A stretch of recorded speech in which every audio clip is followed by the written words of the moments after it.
welcome to Yay or Nay, where I review current movies, Broadway shows, and the best of theme park entertainment with either a yay or a nay. Now this episode is a movie review, and the movie I'm reviewing is Pan. So get out your pens and pencils, cause it's time to review. Peter Pan is one of the most famous fairy tales of all time. Yes, J.M. Barrie's play has been portrayed by many studios, including Disney and Universal. It has even been a musical and a touring cirque show. So you can imagine all the hype when Warner Brothers spilled the beans and announced that they were making a Peter Pan movie that explains everything you want to know about what happened in Neverland before Wendy and her brothers arrived. Now, Peter Pan is one of my favorite stories ever told. So imagine how I felt when I walked into the theater and thought to myself, my God, that was the worst piece of shit I've ever seen in my entire life.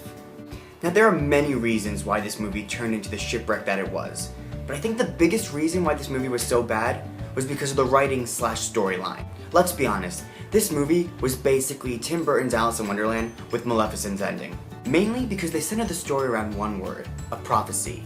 To me, using a prophecy to create a story is not only bad writing, but it's also lazy. I mean, even Oz the Great and Powerful centered around a prophecy. I mean, seriously, it's done in every movie. Oh, you're gonna kill Blackbeard. Oh, you're gonna kill the Jabberwocky. Oh, you're gonna kill the Wicked Witch. It's like, we already know what's gonna happen. You don't need to tell us. Can you just let these things just happen without being like, oh, the prophecy says? I hate it. And also then we have Pan going, oh, but I'm not that Pan. It's just like Alice being like, oh, but I'm not that Alice. I don't give a shit. We know who you are. We don't care that you're not. I mean, here's the thing though. Peter Pan already has a backstory. I mean, anybody who's ever seen a version of Peter Pan knows what happened to him. Like, the movie just started, and Amanda Seyfried, who plays Peter's mom, decides to leave the baby on the orphanage steps and says, don't worry, Peter, I'll see you again in this world or another. And I'm like, wrong, this never happened. I mean, hello, we all know that Peter got lost from his mom, and Tinkerbell found him and brought him to Neverland. There was no orphanage. So I wasn't on board from the get-go. But then we discover that Peter can't read, and I'm like, okay, wait a second, this makes sense, because if he can't read books, that explains why he's always at Wendy's window, you know, listening to her tell stories to her brother. But nope! Apparently Peter's mother had sex with a fairy, so Peter's half fairy, which makes him illiterate. I don't even understand. But the main thing we wanted to see was how Captain Hook lost his hand. Why did Peter cut it off and throw it to the crocodile? But of course, we don't get to see that, because that never happened in Pan. Apparently, they live happily ever after, as best friends. Literally, the movie ends with Peter Pan saying, Hook, we're best friends, right? And Hook goes, of course, kid, what could ever go wrong? I'm sitting there thinking, please tell us, that's what we paid for. Okay, I'm gonna relax a bit, and we're gonna talk about the cast. We're gonna start with who did a good job, and we're gonna go into who did a bad job. But first, let's begin with who I thought did okay. So first we have Hugh Jackman as Blackbeard. Honestly, I thought he did okay. I mean, let's be honest here, he was given shit to work with. And I mean, you can polish turd all you want, but at the end of the day, you're still gonna have a pile of shit. I thought the idea of Blackbeard was there, but it just didn't work out. And that costume. I mean, I don't understand how someone on set saw him walk out of wardrobe and didn't say, hey Hugh, let's try something else, okay? Because right now you look like a combination of Big Bird and Count Chocula. But in all honesty, Hugh Jackman is an amazing actor. And the one thing I really liked about him that he did in this film was that when they were standing at the entrance of Fairyland, and Peter's like, oh no, we need a key. And Jean Valjean's in the background like, hello? It's around your neck. Like, I thought it was hysterical, I thought it was brilliant. So, good job. So next we're gonna talk about Smee, who was played by an actor named Adel Akhtar. I'm probably mispronouncing that, but he was fantastic. His jokes landed, he was funny. He was mumbling a few times, so I really didn't understand what he was saying. But a lot of his scene work was really funny, and just his responses were just brilliant, you know? Okay, now let's move to the bad, which is 98% of this movie.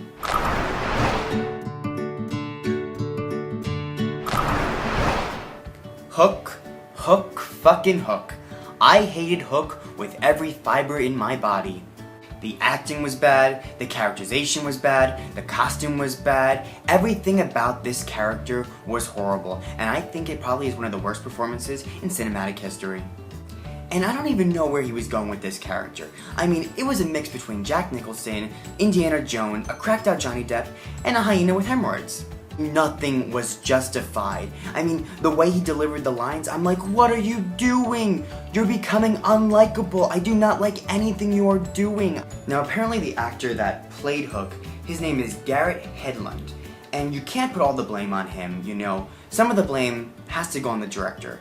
Because I don't understand how you can just sit behind the camera and watch Garrett deliver his lines and not say, hey Garrett, let's not do that, okay? Let's do something different, you know, because right now you look like you're constipated. But we're gonna move on because I don't want to get a brain aneurysm by speaking of this character anymore. So next we're gonna talk about Tiger Lily. Tiger Lily. It was like they went to the suburbs, picked the most boring girl they could find, and said, hey, you wanna be in a movie?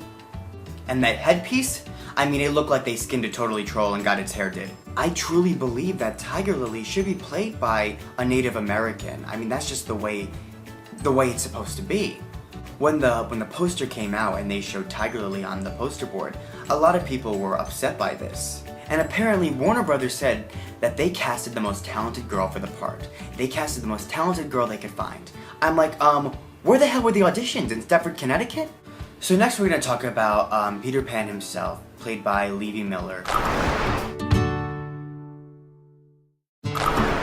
In the beginning, when he was in the orphanage, I was on board with him. I thought he was a cool kid. He wasn't putting it on. He was just a normal kid, and he looked just like Peter Pan. I was like, okay, this is how Peter Pan would look. But then when we got to Neverland, something changed. He turned into a little bitch, and it was everything Peter Pan wasn't. I mean, when they said to him, oh, the captain's coming, bow down, and Peter's like, I never bow down to anyone. I felt like I was watching a school play, a very bad school play too. And everything came out so phony too. I mean, when he said to Blackbeard, I don't believe in bedtime stories. I'm like, bitch, yes you do. That's why you bring Wendy to Neverland. I can't deal with this anymore. I couldn't. Now, I'm not calling the kid a little bitch. Levi Miller is actually a great talent. I think it was mostly because the character that the writers wrote was a little bitch. So next we're going to talk about Amanda Seyfried, who plays Peter's mother. This was probably my biggest problem with the movie. Not because she played the mother, but because the mother was in it in general. Apparently, Peter's mother died and is now a ghost on Neverland. I'm like, wrong! Peter's mother lives happily in London with Peter's father, and they have a new baby. And the reason why is because when Peter goes back to see his parents, he sees that he's been replaced. And that rejection is the biggest reason why Peter doesn't want to go back and grow up, and why he wants to live in Neverland forever. And when he does see his mother's ghost at the end, they were trying to make it this, you know, lifetime moment, you know, like this really touching moment that everyone in the theater was gonna cry. Let me tell you something, I cry at freaking Dumbo, I'll cry at Bambi. This, I did not cry for. I did not give two utes for it. He sees his dead mother for the first time, and the first thing he can say is, Mom, I have your eyes. Are you freaking kidding me? You see your mother for the first time and that's what you're gonna say? Some little things that I also didn't like was Tinkerbell was in the film for 5 seconds. You know, Tinkerbell flies by and Peter's like, she says her name is Tinkerbell. I'm like, oh, that was fast.